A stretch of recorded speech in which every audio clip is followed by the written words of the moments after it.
untuk selanjutnya sekalian perkenalan. Silakan memperkenalkan diri lebih jauh dan lebih detail, dan waktu dan tempat kami serahkan ke Brother Joni Gunawan. Silakan, Brother.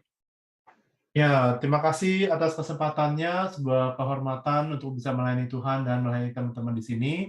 Nama saya Joni Gunawan, singkatnya Joni G, biar keren gitu ya. Istri 1, anak 2. Perusahaan saya di Indonesia yaitu Hartana Group ya, Hartana Group. Sekarang bergabung sebagai member di FGB MFI di Sydney One. Ada slide berikutnya ya, atau tentang saya, atau udah ini aja.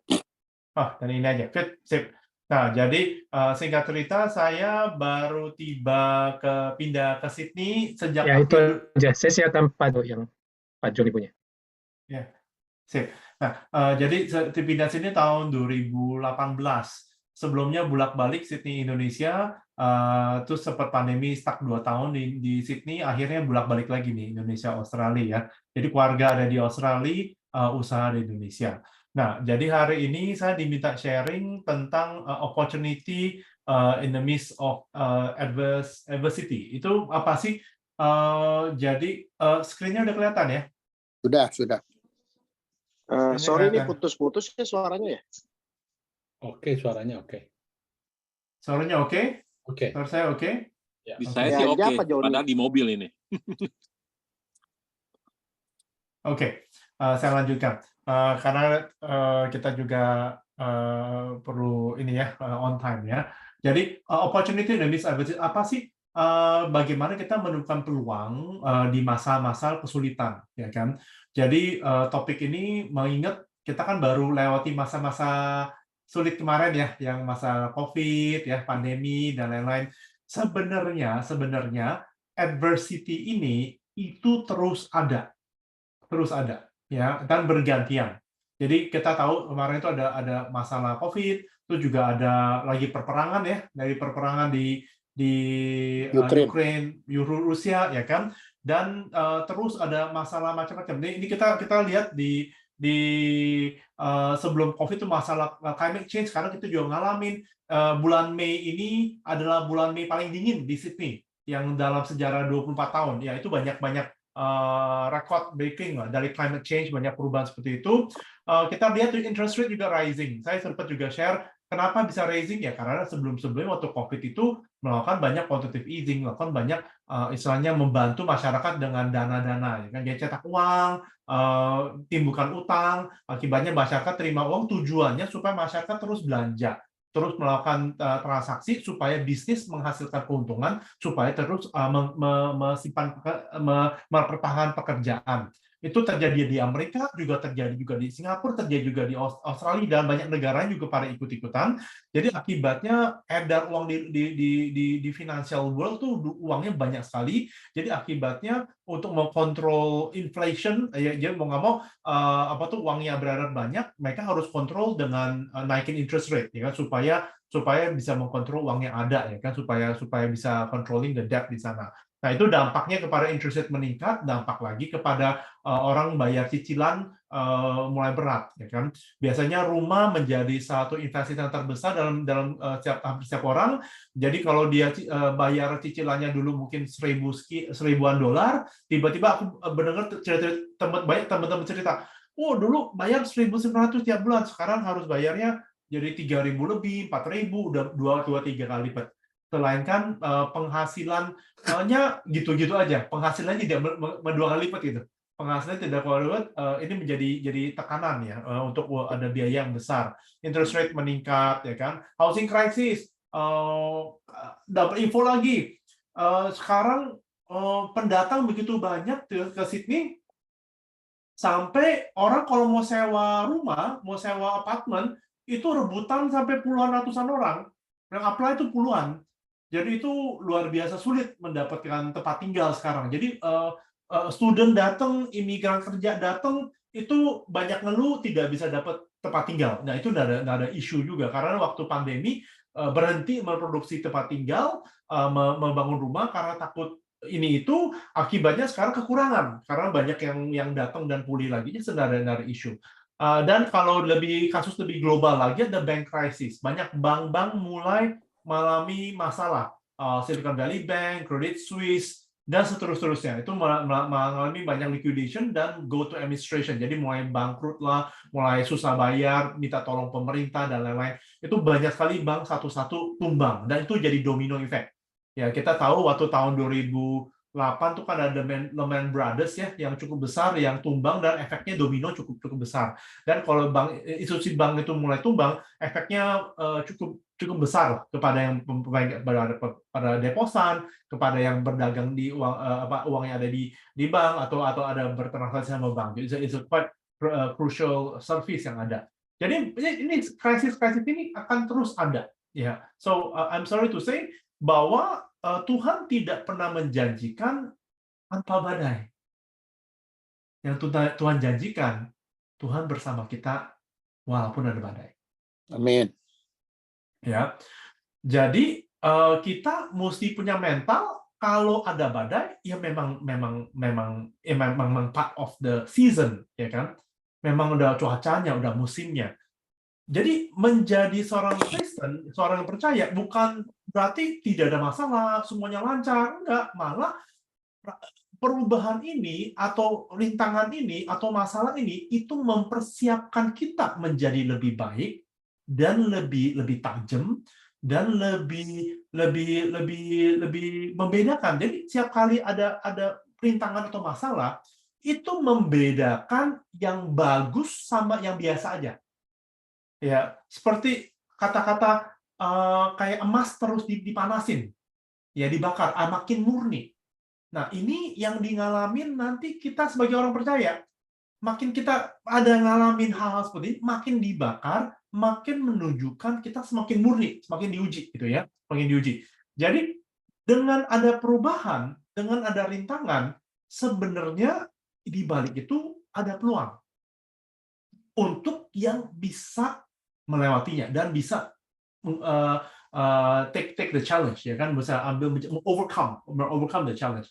Jadi dengan banyak perubahan, dengan banyak rintangan, banyak sekali orang tidak menemukan solusinya untuk bagaimana handle. Tapi untuk anak-anak Tuhan yang kreatif dan yang inovatif bisa mengakses wisdom dari Tuhan, dan kita dapat ilham untuk mengeluarkan solusi-solusi untuk zaman sekarang. Dan itulah adalah opportunity di dalam adversity, di dalam rintangan atau masalah. Nah, jadi dengan ada masalah, ombak, hujan, jangan aneh. Oh, udah ada COVID, takut, nggak usah takut. Ada perang, takut, nggak usah takut. Memang akan selalu ada. Ya, asal yang paling aman ada dalam rencana Tuhan. Karena kita masih dibutuhkan Tuhan untuk melakukan sesuatu, Tuhan pasti lindungi dan kita akan selesaikan. Kalau memang udah nggak dibutuhin, Tuhan panggil kurban, udah selesai, udah nggak usah kerja lagi kan, udah pulang. Tuhan panggilin. Itu bisa khawatir. Kita jalankan aja. Kalau kita masih kasih nafas, kita diberkati hidup lagi, berarti ada yang Tuhan mau kita kerjakan. Yang kita ya, usaha kita, pelayanan kita, keluarga dan lain-lain, kita terus menjalankan, kita taat, ya kan, dan lakukan yang terbaik. Apapun yang terjadi. Tuhan tidak pernah memberikan tantangan yang kita tidak bisa hadapi. Seringkali kita yang menciut dulu gitu, udah takut duluan, nggak biasa atau tidak respon. Nah, jadi intinya nih changing of season. Jadi kalau kita tahu ini mulai musim dingin, ya kita mesti ada persiapan. Kalau ini mulai musim hujan, kita harus persiapan, ya kan? Nah, jadi kalau memang akan ada badai, akan ada ini itu, kita bisa ada persiapan untuk supaya bisa mengubah masalah atau krisis ini menjadi sebuah peluang. Nah, jadi saya akan share nanti pengalaman saya yang melewati masa-masa COVID kemarin, tapi saya akan share dengan perspektifnya kisahnya Joseph, the story of Joseph di Genesis ya. Genesis 37, 39, 40, 45 itu cerita yang cukup terkenal ya. Itu banyak cerita sekolah minggu, gimana Yusuf itu dari 12 saudara, akibatnya karena dia hitung buat Yakub hitungnya sangat teliti, saudaranya nggak suka, akibatnya papanya kasih dia jubah yang warna-warni, ya kan? Itu panjang ceritanya ya. Jadi itu akibatnya dijual, akhirnya jadi budak. Dari budak itu dia urusin ke rumah Potifar, urusin sampai dengan baik dan bagus. Akibatnya juga difitnah lagi, masuk penjara, ya kan? Itu akhirnya panjang muter-muter akhirnya jadi orang nomor 2 di Mesir, jadi sukses ya, namanya berhasil ya kan. Dan di situ dia bisa interpretasi mimpi, ya mimpinya Firaun yang 7 tahun gemuk, itu 7 tahun kurus ya kan, yang ya itu di Alkitab semua ada ya. Nah, jadi saya mencontohkan contoh yang kita belajar dari Yusuf, bagaimana kita apply dalam situ ternyata Tuhan mempersiapkan sebuah rintangan besar, ya kan, yaitu kekeringan selama 7 tahun. Dari melewati hidupnya Yusuf itu ternyata dipersiapin supaya menjadi berkat buat bangsa Israel. Soalnya kalau tidak dipersiapkan demikian, dia tidak di posisi demikian, dia tidak bisa menolong keluarganya. Ya, jadi itu melewati sebuah rintangan yang luar biasa gitu ya. Dan waktu terakhir ketemu dengan brothers-nya, dia what you meant for evil, God made it good. Because apa yang sudah di jalan sudah terjadi, Tuhan di posisi ini dia bisa mempersiapkan lumbung masa-masa gemuk supaya bisa mencukupi masyarakat sekitarnya. Jadi jangan pernah melihat waktu kondisi lagi susah, kesannya hidup lagi turun, kesannya kan dari hidupnya Yusuf kesannya menurun, dari anaknya gembala ngurusin domba-domba, tau-taunya kan turun jadi budak, terus turun lagi di penjara tuh kayak ngandohop ya kan, tuh tau-tau Tuhan dalam 1 hari bisa ubah dia menjadi perdana menteri gitu ya, bisa langsung diangkat ya kan, so anything is possible. Tapi kalau lihat grafik kehidupan, ya biasa manusia kan lihat grafik growth kita kan, oh kita bagaimana nih, oh kok dari tahun kemarin kita menurun ya, malah menurun ya. Tapi kalau kita terus taat menjalankan apa yang Tuhan udah arahin, turun itu sebenarnya tujuannya buat naik, belum tentu turun terus ya. Jadi ini dalam rintangan kita yang penting kita harus jaga terus. Nah, what I've learned from lessons of Joseph, yang pertama ada 3 lessons, ada 3 pelajaran yang saya petik untuk saya terapin di bisnis saya. Waktu pandemi, bisnis saya ada di bidang koperasi, simpan dan pinjam. Karena masa-masa itu boleh bilang customer atau penabung itu berhenti, tidak dapat deposan baru, tidak dapat customer baru, tidak dapat dana baru. Di masa-masa itu, saya tetap harus jaga professionalism, harus jaga tetap apa yang kita lakuin dari awal, ya kan. Jadi pertama yang saya belajar adalah excellence. Nah, saya perhatiin Yusuf mau tuh di dalam keluarga bapaknya, dia sebagai yang ngurusin domba dan hitung, selalu lakukan excellence, selalu lakukan yang terbaik. Kalaupun dijual sebagai budak di rumah Potifar, dia lakukan terbaik juga. Kenapa saya tahu dia lakukan terbaik? Kalau tidak dia lakukan excellence yang baik, nggak mungkin dia dikuasain semua aset dan harta rumah itu untuk dia kelola. Nggak mungkin. Kalau orang yang malas-malas, orangnya tidak excellent, masih banyak kok budak-budak yang lain. Ya, itu satu. Terus pelajarannya adalah dia tidak dapat upah karena sebagai budak tidak ada gaji, tidak ada upah. Walaupun tidak ada upah secara uang, dia tetap melakukan terbaik. Do the best, be excellent. Nah, jadi kita juga sama, apapun kondisinya, apapun situasinya, kita harus selalu do excellence, lakukan yang terbaik, do extra mile, lakukan yang sebaik mungkin, yang terbaik mungkin kita bisa lakuin.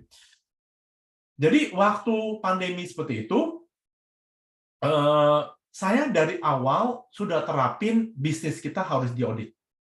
Itu baru kita masih baru tuh, 2018, 2019 kita baru mulai bisnis, dan kita mau mulai audit. Banyak yang bisnis seperti kita yang udah puluhan tahun tuh tidak berani audit. Waktu ngobrol sama mereka, dia bilang, John, kalian berani audit ya? Kalau audit kan laporannya nggak bisa diubah lagi. Memang kita nggak ada rencana ubah laporan. Ngapain diubah? Ya, sesuai dengan masuk dan keluarnya aja ya kan. Nah, itu yang saya belajar bahwa apapun diterangin, gelap nggak bisa kuasain.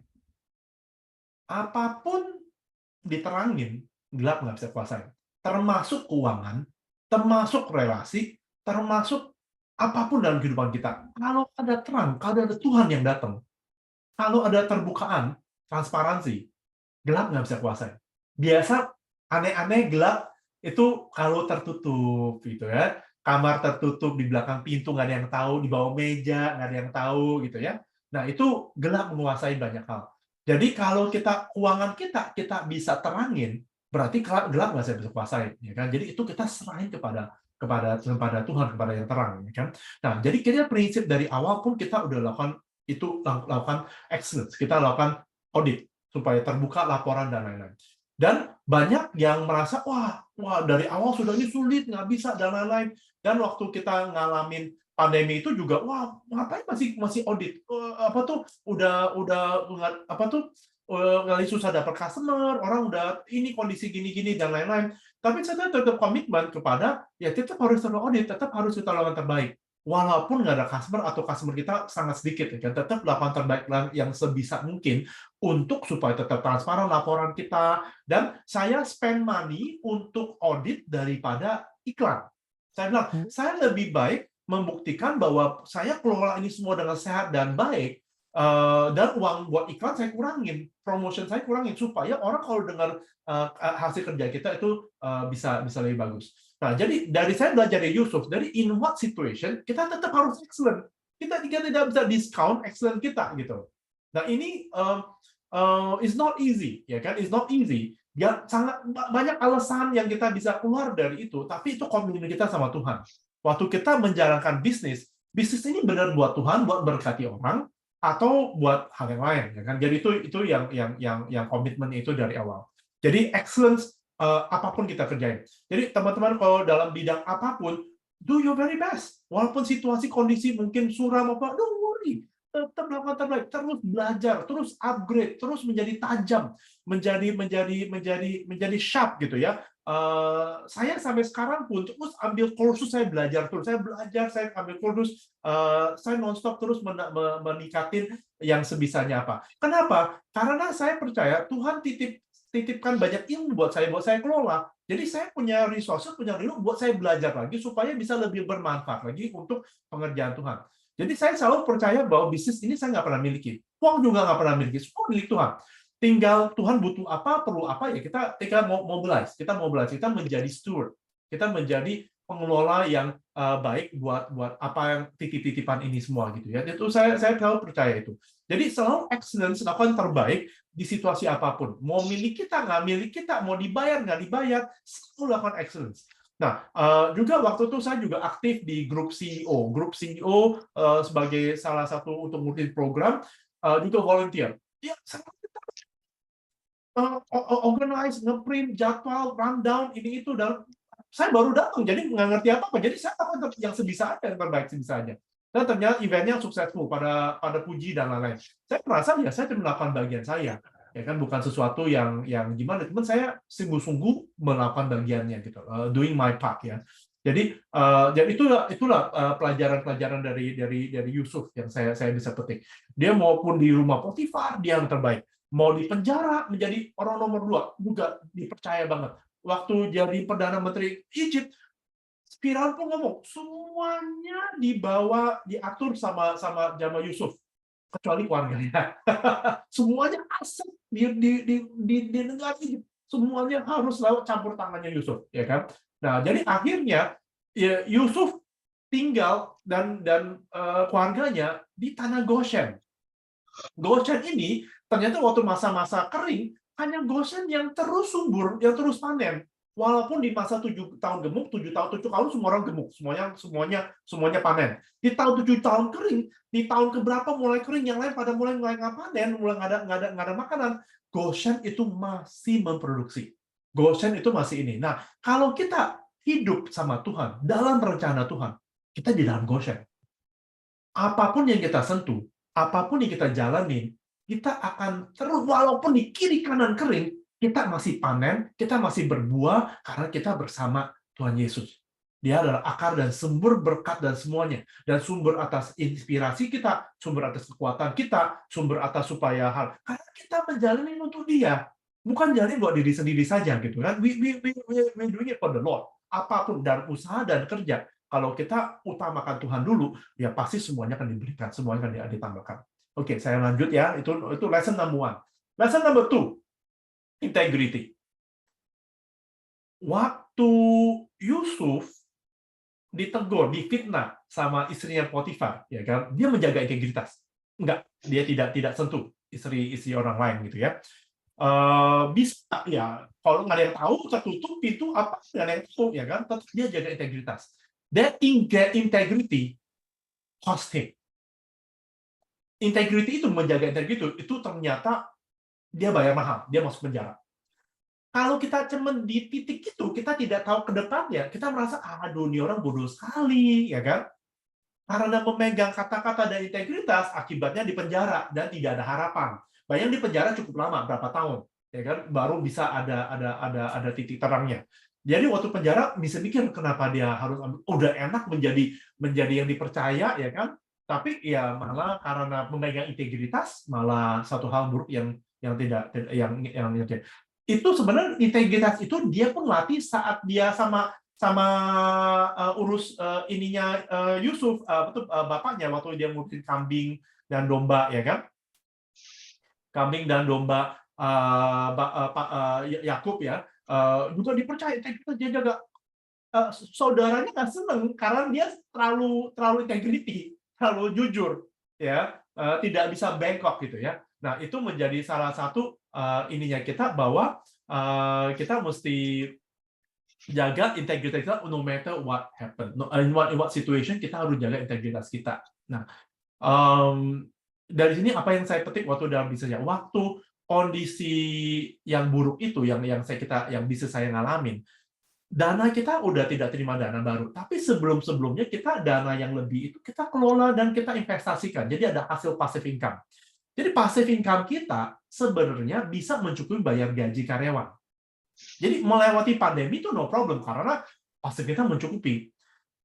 Tapi saat itu my business partner saya itu sekarang udah enggak. Saya udah gara-gara ini salah satu alasan kita nggak lanjut. Tapi saat itu dia ngomong, John, kiri kanan semua bisnis gara-gara pandemi itu kurangin karyawan atau gajinya dipotong karena mereka nggak usah masuk kerja, potong uang makan, atau mereka seminggu datang cuma 2-3 hari supaya gajinya itu cuma 20-30% atau 50% dari gajinya supaya menghemat untuk perusahaan. Lalu semua lakukan itu, kita lakukan juga sama. Terus saya ngomong, Pak, kita cukup, kita bisa lewati. Kenapa kita lakukan itu? Ya kan kita bisa hemat, kita bisa dapat uang lebih, bisa buat jaga-jaga ke depannya, nggak tahu bisa bagaimana. Tapi saya bilang, saya ngomong, Pak, tapi kita kan cukup sekarang ini. Dan ini adalah orang-orang yang sebelumnya membantu kita bisa mencapai apa kita sekarang ini. Dan mereka tidak dapat, kalau kita potong gaji mereka tidak ada potongan loh buat uang sekolah. Mereka tidak ada potongan loh buat uang sewa, buat uang kos-kosan, buat makan, buat listrik, buat kebutuhan mereka. Tidak ada diskon sama sekali.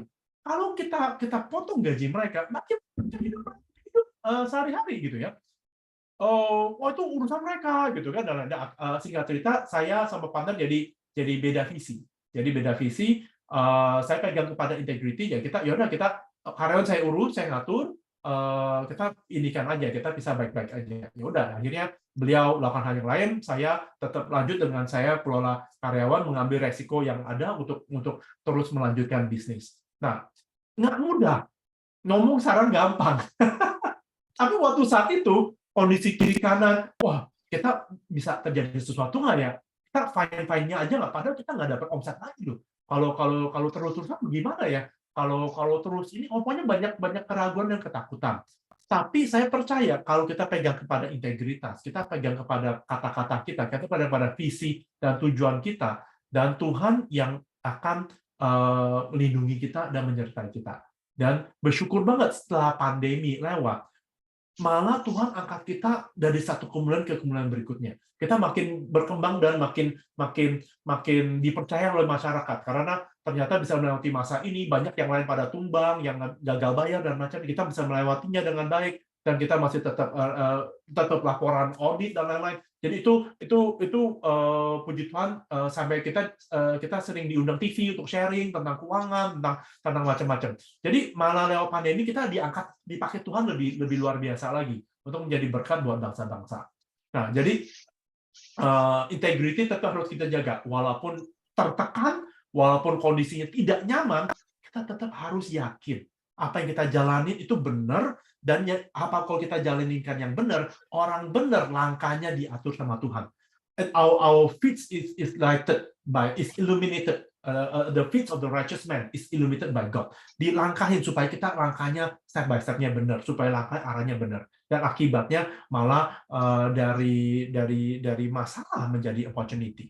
Nah, keluar dari lesson ketiga yang saya belajar dari Yusuf adalah being relevant. Being relevant. Maksud relevan apa? Waktu dia sebagai anaknya urusin domba, kambing, ya itu yang dia belajar, urus hitung kambing, domba, dan macam-macam, ya kan. Terus totonya dia menjadi budak. Jadi budak kerjanya apa? Oh, ngurusin ini. Dia tetap relevan. Jadi sebagai budak harus kerjain apa? Dikerjain tuh. Tapi kemampuan dia apa? Oh, hitung, ya kan, integrity, dia manage, dia ngatur. Tapi mungkin lebih gede, kan ngurusnya lebih banyak, ya, lebih banyak aset dan macam-macam. Nah, waktu dia di penjara, waktu dia masuk penjara, dia menjadi the second orang yang dipercaya oleh ketua penjara. Apa yang dikerjain? Manajemen juga, ngatur para napi, ya kan, ngatur makanan yang ada di sana, ngatur siapa yang kerjain apa, ini tuh dipercaya untuk semua hal itu sama kepala penjaranya. Jadi dia kenal dengan yaitu the baker dan the wine bearer, dan dia kenal semua, ya kan. Jadi dia lewat apa yang dia kerjakan secara relevan. Jadi Tuhan akhirnya waktu dia diangkat untuk menafsirkan mimpi, karena dia dapat dari Tuhan, dia bisa terus relevan untuk situasi kondisi yang ada. Jadi sesuai dengan talenta, yang pengalaman yang kita sudah lewati, yang sudah Tuhan berikan, Tuhan itu mengarahkan kita untuk selalu menjadi relevan untuk situasi sekarang, untuk situasi yang kita hadapi. Season change, crisis come and go, tapi kita harus stay relevan. Bagaimana kita bisa melayani, menjadi bermanfaat, menjadi terang, menjadi garam, supaya kita bisa jalankan purpose-nya. How to be relevant, using your strength, using your gifting, using your passion, using the vision yang Tuhan sudah berikan untuk terus go relevant. Bukan kita being flexible, enggak, kita being relevant supaya tetap align kepada tujuan dan kepada strength kita, dan terus kita bisa berkontribusi dan kita bisa melayani dan sebaik mungkin. We serve the most in the areas of our strength. Kita memberikan pelayanan yang terbaik, terbesar di area strength kita. Nah, sama saya belajarnya dalam diri saya adalah waktu saya keluar dari pandemi, mulai lihat ada masalah apa, keperluan apa, mulai posisikan bisnis untuk melayani yang ada sesuai kebutuhan. Jadi akhirnya inovasi keluar untuk bantu orang kalau mau kerja ke luar negeri, butuh modal apa, kita bantu seperti itu, masuk ke kampus-kampus, kasih pendidikan financial literacy karena itu dibutuhkan, sekaligus juga mendapatkan anak-anak kampus supaya bisa bekerja di luar negeri dengan gaji lebih tinggi. Kita mulai melakukan aktivitas seperti itu, dan akhirnya muncul bisnis baru, peluang baru yang mengangkat kita itu menjadi lebih sukses lagi. Jadi itu build up dari kita being excellent, kita lakukan being menjadi excellent, terus kita menjadi jadi blank. Integrity, kita jaga integriti kita, dan akhirnya kita being relevant dengan situasi kondisi yang ada, kita lurus, ya kan? Jadi akibatnya kita menemukan peluang untuk bisa melayani saat ini. What's happening in Australia? Housing crisis, ya kan? Ya, kita bisa melayani di sana. Ada apa masalah climate change, kita bisa melayani. Saat kita memakai kita punya strength, experience, kemampuan, passion kita melayani, tanpa kita sadar, mau dibayar nggak dibayar, itu sebenarnya memposisikan kita untuk menjadi berkat buat bangsa, dan itu cara Tuhan berkat kita. Ya, it could be paid, it could be no paid, but it's a matter of time.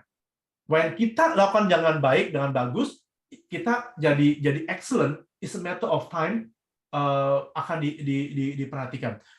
Proverbs menyatakan, kalau seseorang bercakap dengan apa yang dia kerjakan, dia akan berdiri di depan raja-raja. Meaning kalau kita lakukannya dengan baik, dengan bagus, tidak akan disia-siakan. Pasti raja-raja akan memperhatikan dan mau pakai kita untuk supaya kita bisa lebih bermanfaat dan bisa menyelesaikan banyak masalah lagi. So, teman-teman, di situasi sekarang tidak pasti, itu sudah Tuhan ngomong akan ada badai. Tapi Tuhan ingetin, waktu badai datang, Tuhan tetap menyertai kita.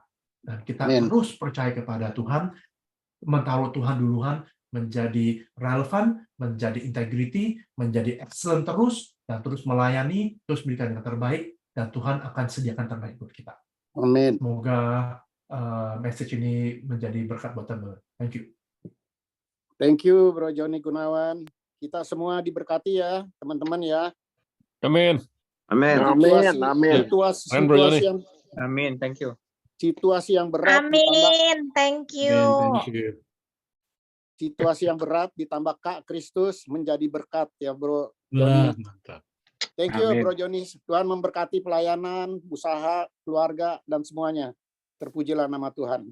Tuhan pakai anak-anaknya dengan luar biasa. Dan tibalah akhirnya, karena kita terpepet juga dengan waktu, saya serahkan kepada Bro Andam untuk closing speech dan pengumuman serta doa penutup. Karena habis ini akan ada meeting lagi selanjutnya. Silakan Bro Adam. Terima kasih Pak Jeffrey. Dan terima kasih sekali Pak Joni. Benar-benar padat dan bergizi. Ini luar biasa sekali sharingnya. Boleh sering-sering, Bro. Ya, kita belajar tentang excellent, kita belajar tentang, saya benar-benar suka sekali apa yang you share ya. Apalagi mengenai tentang light, apapun yang diterangi tidak bisa dikuasai oleh kegelapan. Kita ingat di Mazmur 112 ayat 4, bahkan dalam kegelapan terang terus mendampingi mereka yang jujur, yang murah hati, dan yang penyayang. Saya sangat senang juga Bro Joni membicarakan tentang integrity. Integrity yang buat Bro Joni itu dibayar dengan mahal sekali. Ya, di masa pandemik dengan audit dan segalanya. Saya ingat bahwa ini ada satu quote yang saya ingat, kerjakan segala dengan integritas. Walaupun Anda tidak berhasil, setidaknya tidak ada dosa yang akan menimpa hati nurani Anda. Amen. Saya suka sekali yang Bro Joni bilang, the feet of the righteous man is lighted by God. Very true, Bro. Ini being excellence by doing the right thing, by having the integrity, and most importantly, being relevant. Thank you so much, Bro Joni. Benar-benar ini sangat memberkati kita semua. Untuk itu sekarang saya ingin tutup dengan doa aja. Sebelumnya pengumuman ya, sesudah ini kita ada training yang akan dipimpin oleh Bro Christopher Emmanuel. Jadi teman-teman yang melayani di Full Gospel State, kita bisa mendengar, ini debut ya, the first time nih, Christopher Emmanuel bakal sharing tentang training tentang FGBMFI. Pada waktu yang sama, minggu depan, hari Kamis, kita akan ada doa lagi jam 7.30, yang kemudian langsung disambung pada jam 8.30 dengan training lagi. Training yang dipimpin oleh Bro Christopher Emmanuel akan 4 minggu. Ini bakal sangat memberkati kita semua. Dan ada satu lagi yang nanti kita bakal share, Bro Chris akan share. Pada akhir bulan ini kita juga ada program training nasional, di mana teman-teman semua yang bisa hadir, harap hadir karena kita belajar banyak dari senior-senior kita yang di nasional. Nah itu aja dari saya, mari kita tutup dengan doa. Thank you semua yang hadir. Saya lihat di sini, waduh ada berapa orang ya, 20 orang. Ada Pak Asar Putra, so good to see you bro. Good to see you, how are you? Ada Bro Widarma. Gimana kabarnya Pak Asar? You want to say hello? Yang Melbourne berapa Halo, lagi? baik. Cuma Halo, satu Pak yang Fer. perwakilan. Baik, Pak Ivan, baik semuanya. Pak Teddy. Halo, Mbak. Waduh, ada Pak Ivan. Salam. Good to see Halo, Pak Ivan. Halo, brothers.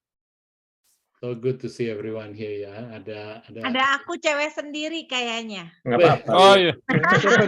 Siapa nih? boleh. Bang Abdur tadi suara siapa tadi ya? Saya kenal suaranya. Ini anggota LOF nih kayaknya nih. Waduh. Anggota LOF langsung nih. Langsung nembak ya Andrew ya. Thank you Ya for dong. coming. Jangan bosan. Sharingnya sangat memberkati, Bro Joni. Thank you, Bro Johnny. Terima kasih. Thank you. Oke, dengan itu mari kita tutup dengan doa. Oke, mari kita berdoa. Tuhan, terima kasih Tuhan, Kau telah mengajak brother kita, Bro Johnny Gunawan yang mempunyai pengalaman yang sangat luar biasa di masa pandemik dan tetap memegang firman Tuhan. Menjalankan semua dengan keyakinan bahwa firman Tuhan adalah jalan yang benar. Terima kasih Tuhan, Brother Johnny bisa memberi kesaksian yang sangat luar biasa baik. Semoga kami semua yang mendengar firman Tuhan itu bisa berjalan dan mempunyai kekuatan yang sama Tuhan. Tuhan, Kau selalu mendampingi anak-anak-Mu Tuhan yang mau berjalan di jalan kebenaran. Dan saya yakin Tuhan, segala sesuatu yang Kau ucapkan di Alkitab adalah benar Tuhan. Dan kami semua ingin dan mempunyai kerinduan Tuhan untuk melakukan segala itu dengan sebaik-baiknya Tuhan. Mohon bantulah kami Tuhan supaya hari ini dan hari esok dan setiap hari kami terus belajar. Kami selalu berkumpul dengan teman-teman yang seiman dan juga yang bisa membangun kepercayaan kami Tuhan, memberikan kekuatan kepada kami supaya kami bisa berjalan di marketplace dengan baik dan benar Tuhan. Supaya kami bisa melihat wajah-Mu Tuhan, supaya kami bisa mengikuti jejak-Mu Tuhan, supaya segala sesuatu yang kami jalankan akan memberi kemuliaan kepada-Mu Tuhan.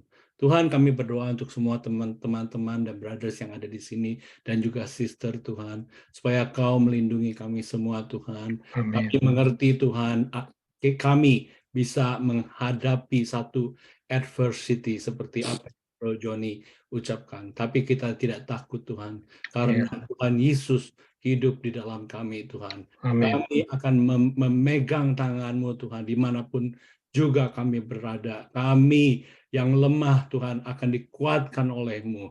Kami yang takut akan diberanikan oleh-Mu Tuhan.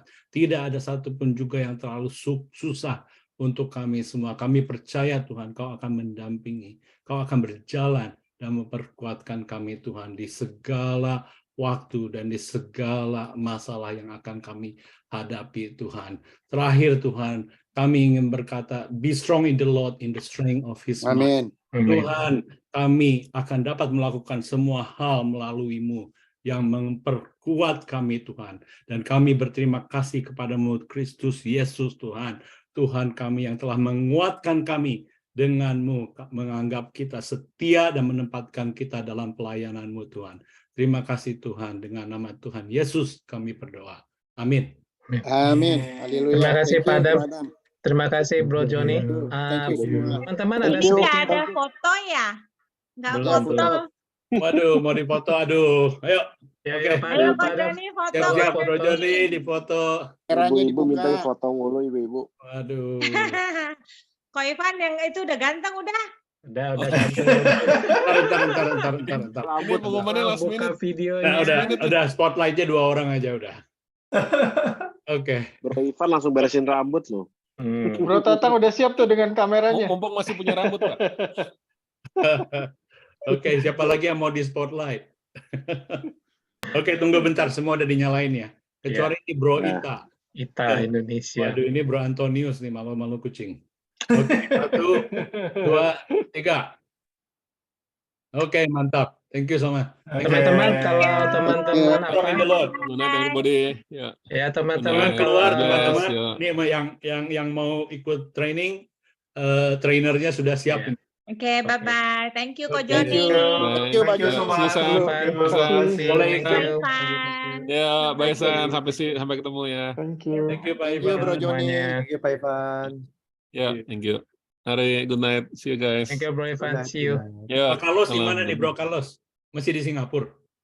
Ini masih transit ini, masih di Singapura nih. Jam berapa di kapalnya? Nanti dari Brisbane jam 9.30 malam, jam Oh, dari Singapura. Brisbane. Dari Brisbane atau dari... Sorry, dari Singapura balik ke Brisbane ini. Oke, Ini dari oke. Singapura Udah mau berapa balik ke lama Brisbane. di Singapura? Ini cuma tadi pagi transit dari Medan, Singapura, transitnya 10 jam tadi. Waduh, Terus, kenyang dong. iya. Udah Hainan chicken rice. Udah Hainan chicken rice, Bakute. iya betul. Iya. Mantap. Berapa Kalau itu ini, sekarang Pak, di Singapura? Hainan chicken. Iya. Iya, ini lagi di airport nih, di Terminal 3 nih. di Oh, gitu. Singapura nggak boleh bilang Hainan chicken rice, mesti ngomongnya Singaporean chicken rice. Oh, gitu. Dia tersinggung dia. Tersinggung nanti. Nggak bisa. Identitasnya mesti Singaporean. Oke. Iya. Silakan Bro Joni. Bro Joni, Bro Chris. Bro, Thank you, Chris, thank you. early nih, Chris. Semuanya. Early 5 minute. Kebagian nggak? 5 minute. Pagian masih 5 menit.